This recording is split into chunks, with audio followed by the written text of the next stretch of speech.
1899 সালে বার্লিনে সপ্তম আন্তর্জাতিক ভৌগোলিক কংগ্রেস হয়। সেই সময় ঠিক হয় যে 3টি দেশ তাদের জাতীয় দলকে কুমেরুতে পাঠাবে, যারা একই সময়ে কুমেরুর বিভিন্ন জায়গাতে গিয়ে বিভিন্ন বিষয়ে গবেষণা চালাবে।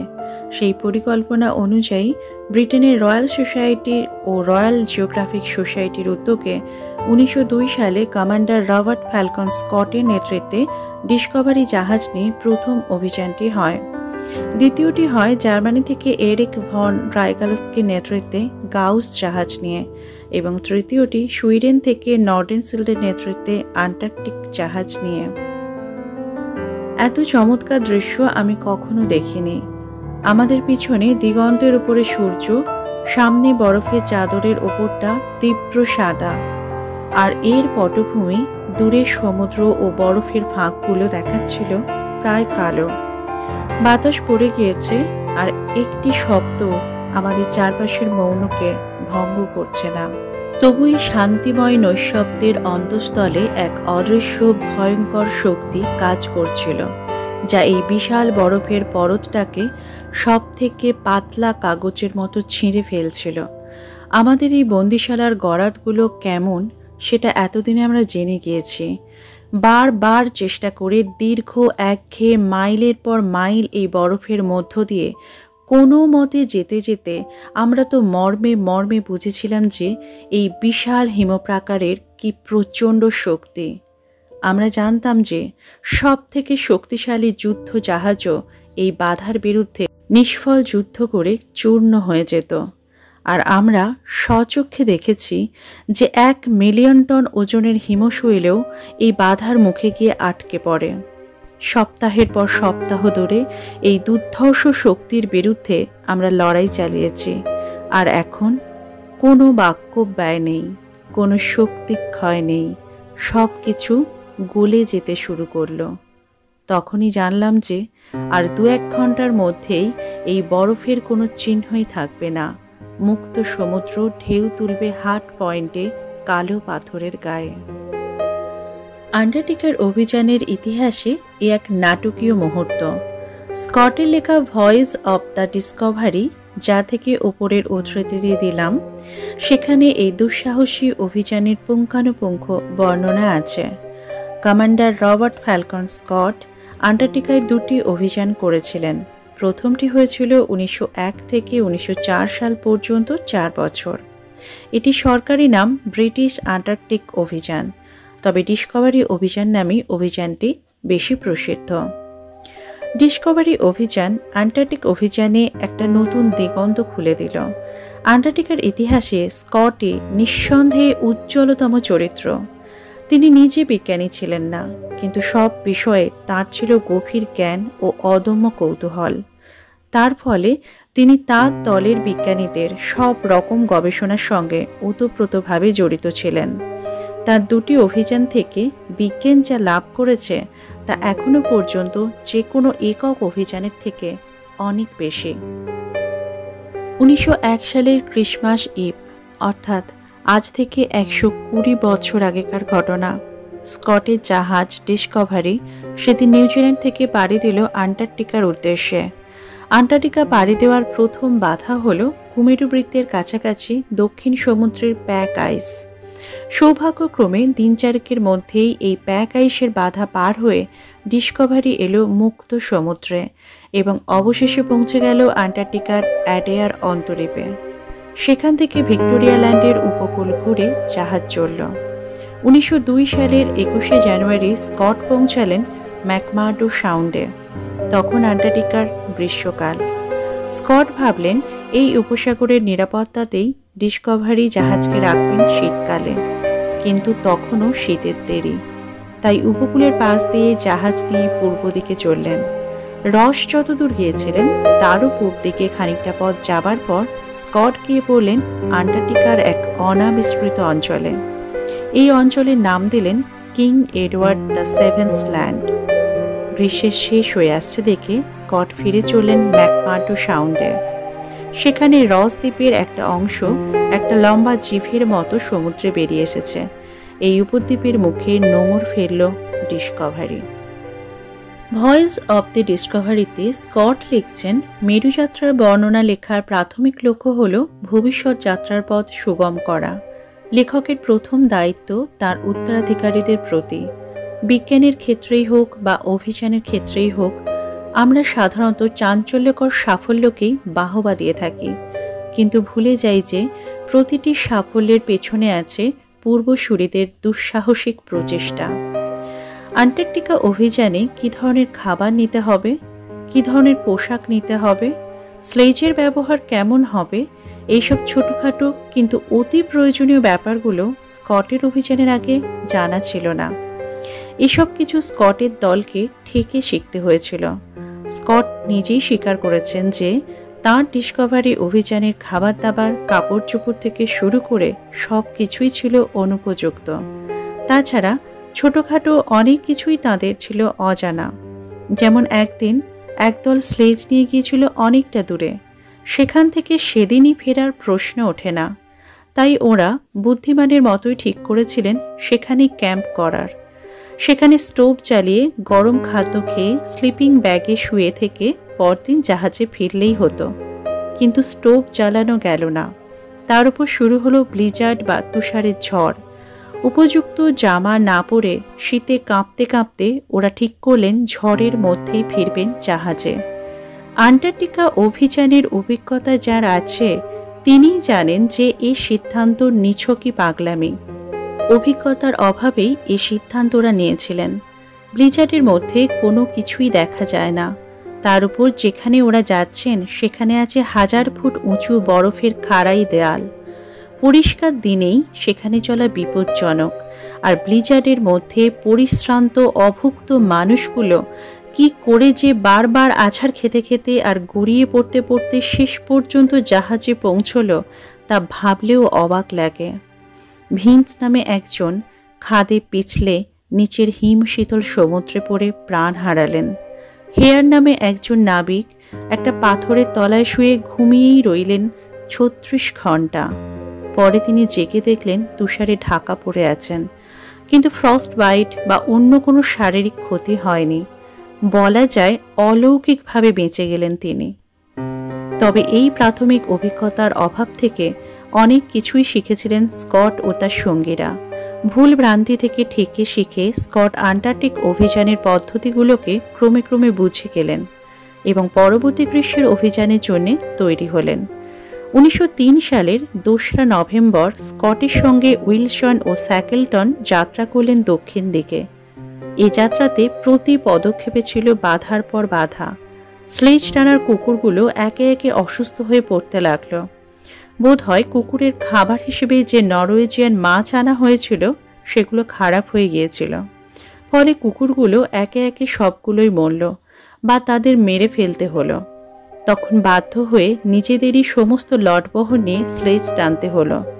সবটা মাল একসঙ্গে নেওয়া যায় না, বারে বারে কিছু দূর পর্যন্ত নিয়ে রেখে আসতে হয়, আবার বাকি মালের জন্য ফিরে যেতে হয়। এভাবে একটানা 31 দিন চলল। উপযুক্ত পরিমাণে খাবার নেওয়া হয়নি। অর্থভুক্ত হয়ে তখনও চলেছেন ওরা দক্ষিণে। শ্যাকেলটনে স্কারভি রোগ হয়েছে, কিন্তু তখনও ফেরার কথা ভাবেননি। 30 ডিসেম্বর পৌঁছলেন ওরা 82 ডিগ্রি 16 মিনিট দক্ষিণে। এত দক্ষিণে এর আগে আর কোনো মানুষের পা পড়েনি। জানুয়ারির মাঝামাঝি স্যাকেলটনের অসুখ এমন বাড়াবাড়ি পর্যায়ে উঠল যে উনি রক্ত বমি করতে শুরু করলেন। তার আগেই অবশ্য শ্যাকেলটনের অবস্থা দেখে স্কট ঠিক করলেন ফিরে যাওয়ার। স্কট আর উইলসনের সাহায্যেই বেঁচে গেলেন স্যাকেলটন। 93 দিনে 960 মাইল হেঁটে ফিরলেন তারা জাহাজে।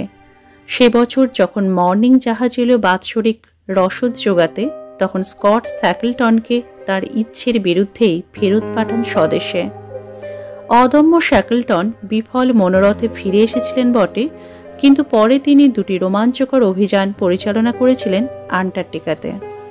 স্কট, উইলসন, স্যাকেলটন একসঙ্গে এই 3 অসাধারণ পুরুষের জুড়ি যে কোনো অভিযানের ইতিহাসেই বিরল। আন্টার্কটিকা অভিযানের ইতিহাসে এদের নাম সোনার অক্ষরে লেখা আছে। দ্বিতীয় বছরের গ্রীষ্ম, কিন্তু ডিসকভারি জাহাজের পাশের বরফ তখনও গলেনি। ঠিক হয়েছিল ইংল্যান্ড থেকে পাঠানো মর্নিং জাহাজটি আন্টার্কটিকায় আসবে এবং ডিসকভারি ফিরে যাবে, কিন্তু ডিসকভারি বরফের মধ্যে আটকে রইল।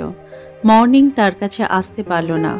ইতিমধ্যে গ্রীষ্মের শেষে নতুন বরফ জমতে শুরু করেছে, তাই ডিসকভারিকে উদ্ধারের আশা ছেড়ে মর্নিংকে ফিরে যেতে হলো। স্কটের দল দ্বিতীয় শীত কাটাবার জন্য প্রস্তুত হলেন।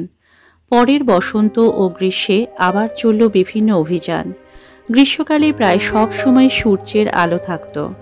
বসন্তে দিনের বেলায় রোদ উঠত আর রাত্রির অন্ধকারে পড়ত হাড় কাঁপানো ঠান্ডা। তারপর শীতকালে চলত একটানা দীর্ঘ রাত্রি ও চরম শৈত্যের প্রবল ব্লিজার্ডের আধিপত্য। সূর্যের আলো না থাকলে শুরু হতো কঠিন সংগ্রাম। জলীয় বাষ্পে জামা কাপড় স্লিপিং ব্যাগ জমে গিয়ে বরফ হয়ে থাকত। ফ্রস্ট বাইট হতো অনেকেরই। প্রচণ্ড ঠান্ডায় দিনের পর দিন ঘুমানো হতো অসম্ভব। তাই অভিযানগুলি সাধারণত গ্রীষ্মেই করা হতো। বসন্তে নেওয়া হতো সংক্ষিপ্ত অভিযানগুলি, আর শীতে অভিযান করা ছিল অসম্ভব। ডিসকভারি অভিযানেই নেওয়া হয়েছিল দক্ষিণ মেরু অভিযানের প্রথম পদক্ষেপ। এই প্রসঙ্গে জানাই, অনেকে আন্টার্কটিকা অভিযান ও দক্ষিণ মেরু অভিযান সম অর্থে ব্যবহার করেন। আন্টার্কটিকা অভিযান সেই বিশাল মহাদেশের যে কোনো অংশে হতে পারে, কিন্তু দক্ষিণ মেরু বলতে বিশেষ করে ভৌগোলিক দক্ষিণ মেরুই বোঝায়। সেখানে অভিযানের সংখ্যা খুবই অল্প। 3 বছরে স্কটের দল বিভিন্ন দিকে অনেকগুলো অভিযান করেছিলেন। তার সম্পূর্ণ ইতিহাস তার বই থেকেই পড়তে হবে। এখানে 2টি অভিযানের কথা বলবো। দ্বিতীয় গ্রীষ্মের সবথেকে বিপজ্জনক অভিযানে স্কটের সঙ্গী হয়েছিলেন এডগার ইভান্স এবং ল্যাশি নামে ডিসকভারির 2 নাবিক। স্কট দেখেছিলেন পশ্চিম দিকে এক বিস্তীর্ণ মালভূমি। এই মালভূমির ভেতরে সমীক্ষা করাই ছিল স্কটের উদ্দেশ্য। এই মালভূমি ক্রমশ উঁচু হয়ে আন্টার্কটিকার মধ্যস্থল পর্যন্ত চলে গিয়েছে। গ্রীষ্মের শুরুতেই স্কট ও তার সঙ্গীরা ফেরার গ্লেসিয়ারের বিপজ্জনক পথ ধরে মালভূমিতে উঠলেন। উচ্চতার জন্যে সেখানে ঠান্ডাও অনেক বেশি, তার উপর বাতাসে অক্সিজেনের অভাব। সে অবস্থায় মালপত্র বোঝাই স্লেজ টানা খুবই কষ্টকর ছিল। আমরা যখনই কোথাও ফিল্ড ওয়ার্ক করতে যাই, তখন হাতে থাকে কম্পাস ও সেখানকার ম্যাপ ও কম্পাসের সাহায্যে ভৌগোলিক চিহ্নগুলোকে দেখে আমরা জানি সে অঞ্চলের কোথায় আছি, কোন পথে এগিয়ে যাব এবং কোন পথে ফিরে আসব। স্কট যে অঞ্চলে গিয়েছিলেন সেখানকার ম্যাপ তো দূরের কথা, সেখানে তো মানুষের পাই পড়েনি কোনোদিন। তাছাড়া নেভিগেশনের জন্য যে বইটি ওদের সঙ্গে ছিল, একদিন সেটা ঝড়ে উড়ে গেল। সম্পূর্ণ আন্দাজে ওরা পথ চলেছিলেন। 1 ডিসেম্বর স্কট ঠিক করলেন ফিরে যাবেন। কিন্তু কিভাবে ফিরবেন, কোথায় এসেছেন, কোন পথে যাবেন, তার কিছুই ঠিক ঠিকানা নেই। সঙ্গের খাবারের স্টকও ক্রমশ কমে আসছে। ক্লান্ত শরীরে স্লেজ টানাও খুব কষ্টকর হচ্ছে। তার উপর শুরু হলো তুষারের ঝড়। এই হিম ও মালভূমিতে তুষারের ঝড়ের মধ্য দিয়ে পথহারা 3টি লোক হাতড়ে হাতড়ে ফিরে চলেছেন। হঠাৎ 3 জনই পিছলে পড়লেন আর তুষারের ঢাল দিয়ে তালগোল পাকিয়ে ঝড়ের বেগে গড়িয়ে পড়তে লাগলেন। 300 ফিট তলায় গড়িয়ে পড়লেন ওরা। উঠে দেখলেন ওপরের মালভূমিতে তুষারের ঝড় বয়ে যাচ্ছে, কিন্তু নিচে যেখানে তারা দাঁড়িয়ে আছেন সেখানটা পরিষ্কার। ঝড় নেই, মাথার উপরে ঝকঝক করছে নীল আকাশ। আর এই তো সামনেই রয়েছে চেনা জানা গ্লেসিয়ারটা। আর ওই তো দূরে সেই চিরপরিচিত ধুমায়মান মাউন্ট এরেবুসের আগ্নেয়গিরি। প্রায় অলৌকিকভাবেই সে যাত্রা প্রাণ নিয়ে ফিরেছিলেন স্কট ও তার সঙ্গীরা। ডিসকভারির দ্বিতীয় যে অভিযানটির কথা বলবো সেটি হচ্ছে পেঙ্গুইন সম্পর্কে। আন্টার্কটিকায় প্রধানত 2 ধরনের পেঙ্গুইন আছে, অ্যাডেলি পেঙ্গুইন ও এম্পারার পেঙ্গুইন। এদের মধ্যে এম্পারার পেঙ্গুইন বিজ্ঞানীদের কাছে বেশি আকর্ষণীয়, কারণ এরা পাখিদের মধ্যে খুব প্রাচীন।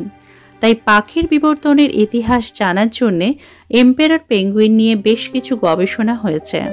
তবে ডিসকভারি অভিযানের আগে প্রায় কিছুই জানা ছিল না এদের সম্পর্কে।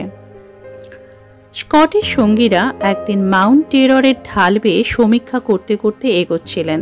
হঠাৎ নিচের দিকে চোখ পড়ল একটা ছোট উপসাগরের জমাট বরফের উপর অসংখ্য ছোট ছোট কালো কালো দাগ। একটু নিচে নেমে বোঝা গেল ওগুলো সবই এম্পারার পেঙ্গুইন। এম্পারার পেঙ্গুইনের এক বিশাল বাসা বা রুকারি আবিষ্কৃত হলো এইভাবে। তখন ওদের সন্দেহ হলো যে হয়তো এখানেই শীতকালের অন্ধকারে প্রচণ্ড ঠান্ডার মধ্যে এম্পারার পেঙ্গুইনরা ডিম পাড়ে। দিন পাঁচেক পরে ওরা সেই রুকারিতে গিয়ে দেখলেন প্রায় 400 এম্পারার পেঙ্গুইন ও 30টি জ্যান্ত পেঙ্গুইনের বাচ্চা। প্রায় 80টি মৃত বাচ্চাও দেখলেন ওরা, কিন্তু এম্পারার পেঙ্গুইনের ডিম পাওয়া গেল না একটাও। হতাশ হয়ে ফিরে এলেন তারা। এম্পারার পেঙ্গুইন নিয়ে বৈজ্ঞানিক পরীক্ষাটা জীববিজ্ঞানী উইলসনের কাছে খুবই আকর্ষণীয় ছিল, কারণ এদের ভ্রূণ থেকে সরীসৃপ থেকে পাখির বিবর্তনের কিছুটা ইঙ্গিত পাওয়া যেতে পারে। এই অভিযান ব্যর্থ হলেও তখন থেকেই তিনি ভাবতে শুরু করেছিলেন ভবিষ্যৎ অভিযানের কথা। এম্পারার পেঙ্গুইনের ডিম আনতে হলে অভিযান চালাতে হবে গভীর শীতে। এই অসম্ভবকে সম্ভব করেছিলেন তারা, কিন্তু সে কথা পরে। এদিকে ম্যাকমার্ডো সাউন্ডে তৃতীয় গ্রীষ্ম ডিসকভারি জাহাজ বরফে আটকা পড়ে আছে। ইংল্যান্ড থেকে স্কট ও তার সঙ্গীদের নিয়ে যাওয়ার জন্য মর্নিং ও টেরানোভা জাহাজ পাঠানো হলো। আদেশ এলো যে ডিসকভারি আটকা পড়ে থাকলে তাকে ছেড়েই যেন সবাই ফিরে যায়। কিন্তু সকলের প্রিয়তম বন্ধু এই জাহাজকে চিরকালের মতো ফেলে দিয়ে আসতে কারোরই মন সরে না। কিন্তু কি করে মুক্ত হবে ডিসকভারি? মরিয়া হয়ে বিস্ফোরণ ঘটিয়ে বরফ ভাঙতে চেষ্টা করলেন ওরা। যদি কোনো রকমে একটা সরু পথ করা যায় জমাট সমুদ্রে। মাত্র 4 মাইল দূরে মর্নিং আর টেরানোভা দাঁড়িয়ে আছে, মাঝে জমাট সমুদ্র। তারপরেই সেই নাটকীয় মুহূর্ত। জাহাজের এক নাবিক চেঁচিয়ে উঠল, the ships are coming sir. তারপর দেখতে দেখতে গলতে শুরু করলো জমাট সমুদ্র। স্কটের ভাষায় সেই নাটকীয় মুহূর্তের বর্ণনা ভিডিওর প্রথম দিকেই দিয়েছি। স্কট শুধু অভিযাত্রী ছিলেন না, নিছক অ্যাডভেঞ্চারের জন্য তিনি আন্টার্কটিকায় যাননি। বিজ্ঞানের বিভিন্ন শাখার সঙ্গে পরিচয় ছিল তার, তাই তার অভিযানের পরিকল্পনার সঙ্গে বৈজ্ঞানিক গবেষণা ও সমীক্ষা অঙ্গাঙ্গিভাবে যুক্ত ছিল। স্কটের অভিযান থেকে আন্টার্কটিকার যে বিভিন্ন বৈজ্ঞানিক তথ্য পাওয়া গিয়েছিল সে সম্পর্কে অনেক কিছু লেখা হয়েছে। এখানে সে সম্পর্কে বিশদভাবে কিছু বলার প্রয়োজন নেই। আন্টার্কটিকার আবহাওয়া, ভৌগোলিক সমীক্ষা, জীববিদ্যা ইত্যাদি সম্পর্কে ডিসকভারি অভিযানের অবদান অতুলনীয়। ট্রান্স আন্টার্কটিক পর্বতমালায় অ্যান্থ্রাসাইট কয়লার অবস্থানের কথাও এই ডিসকভারি অভিযানে প্রথম জানা গিয়েছিল। আর্নেস্ট শ্যাকলটন ডিসকভারি অভিযান থেকে ফিরেছিলেন অতৃপ্ত হয়ে নিজের ইচ্ছার বিরুদ্ধে। 1907 সালে নিমরোড জাহাজ নিয়ে তিনি তার নিজের পরিচালনায় একটি অভিযাত্রী দলকে নিয়ে প্রত্যাবর্তন করলেন আন্টার্কটিকাতে। তার উদ্দেশ্য ছিল একই সঙ্গে ভৌগোলিক ও চৌম্বক দক্ষিণ মেরুতে যাওয়ার। কুকুর ও ঘোড়া ছাড়াও তারা যাতায়াতের জন্য সঙ্গে এনেছিলেন মোটর গাড়ি। আন্টার্কটিকাতে সেই প্রথম মোটর গাড়ি চালানো হয়। শ্যাকলটনের ইচ্ছে ছিল তার দক্ষিণ মেরু যাত্রায় এই মোটর গাড়ি ব্যবহার করার, কিন্তু অত ঠান্ডায় গাড়ির ইঞ্জিন কেবলই বিকল হতে লাগলো বলে সে চেষ্টা শেষ পর্যন্ত তাকে ছাড়তে হয়। আন্টার্কটিকাতে সফলভাবে গাড়ি চালাতে আরও প্রায় 50 বছর লেগেছিল। 15 জন সদস্য নিয়ে রস দ্বীপের কেপ রয়েডসে তারা মূল শিবির করলেন। শীতের শেষে ঘোড়ায় টানা স্লেজ নিয়ে যাত্রা করলেন ভৌগোলিক দক্ষিণ মেরুর উদ্দেশ্যে। কিছু দূর গিয়ে একটি নির্দিষ্ট জায়গায় একটি করে ঘোড়া মারা হতো এবং তার মাংস রেখে যাওয়া হতো ফেরার পথের খাদ্য হিসেবে। তারা এই যাত্রায় ট্রান্স আন্টার্কটিক পর্বতমালায় আবিষ্কার করেন পৃথিবীর বৃহত্তম হিমবাহ। শ্যাকলটন যার নাম দিলেন বিয়ার্ডমোর হিমবাহ, তার অভিযানের অন্যতম অর্থদাতার নামে। এই হিমবাহ ধরে দক্ষিণ মেরুতে পৌঁছানোর সোজা রাস্তা পাওয়া গেল।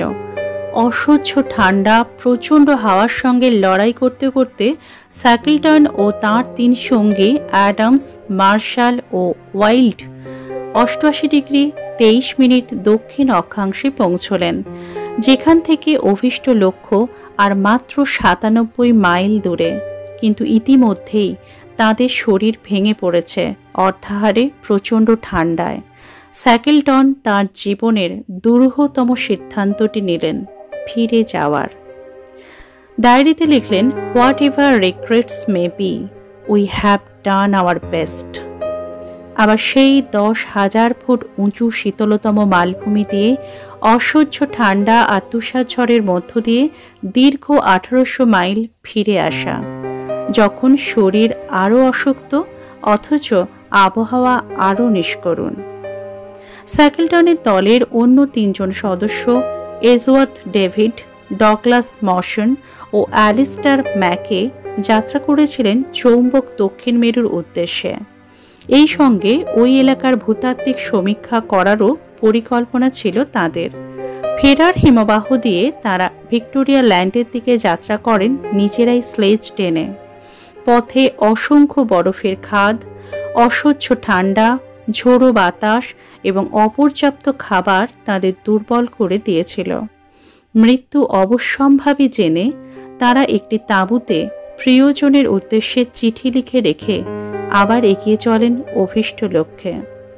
এই সময় একটি ঘটনার উল্লেখ পাওয়া যায়, যা থেকে বোঝা যায় তাদের বিজ্ঞান প্রেম কোন পর্যায়ে পৌঁছেছিল। একদিন ডেভিড তাঁর তাঁবুর মধ্যে স্লিপিং ব্যাগে ঢুকে ফটোগ্রাফির প্লেট বদল করছিলেন।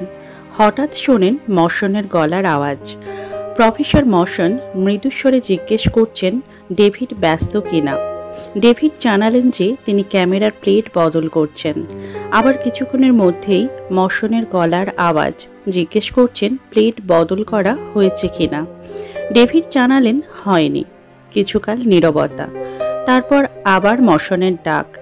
এবার ডেভিড একটু বিরক্ত হয়েই বললেন, আপনার কি কোনো দরকার আছে প্রফেসর? মশন অপরাধীর মতো কাঁচুমাচু গলায় বললেন, হ্যাঁ ডেভিড, আমি একটু বিপদে পড়েছি। আমি একটা বরফের খাদের মধ্যে পড়ে গেছি, শুধু আঙুলের সাহায্যে ঝুলছি, কিন্তু আর বোধহয় পারবো না। তোমার কাজে ব্যাঘাত সৃষ্টি করতেই হলো। আমাকে একটু এসে উঠতে সাহায্য করতে হবে। এতদূর পরার্থপরতা হয়তো পাগলামোর পর্যায়ে পড়ে, কিন্তু এরা ছাড়া আন্টার্কটিকার ইতিহাসের হিরোইক পিরিয়ড সম্ভব হতো না। ডেভিড, মশন আর ম্যাকে শেষ পর্যন্ত 1909 সালের 16ই জানুয়ারি দক্ষিণ চৌম্বক মেরুতে পৌঁছলেন 72 ডিগ্রি 25 মিনিট দক্ষিণ অক্ষ ও 155 ডিগ্রি 16 মিনিট পূর্ব দ্রাঘিমাতে 7,000 ফিট উঁচু বরফের মালভূমিতে, যেখানে প্রায় 70 বছর আগে রস পৌঁছবার চেষ্টা করেছিলেন। ফেরার পথে তাদের অবস্থা আরও সঙ্গীন হয়ে দাঁড়ায়। খাবার ও জ্বালানি তেল ফুরিয়ে যাওয়ায় শিলের মাংস ও চর্বি ব্যবহার করে ক্ষুণ্ণবৃত্তি করতে হয়েছিল। তবে 3 জনই ফিরেছিলেন অভিযানের শেষে। একই সময়ে দলের অন্য অংশ টমাস ডেভিডের নেতৃত্বে এরেবুস আগ্নেয়গিরি শৃঙ্গে আরোহণ করতে সমর্থ হয়। আন্টার্কটিকাতে সেটিই ছিল প্রথম পর্বতাভিযান।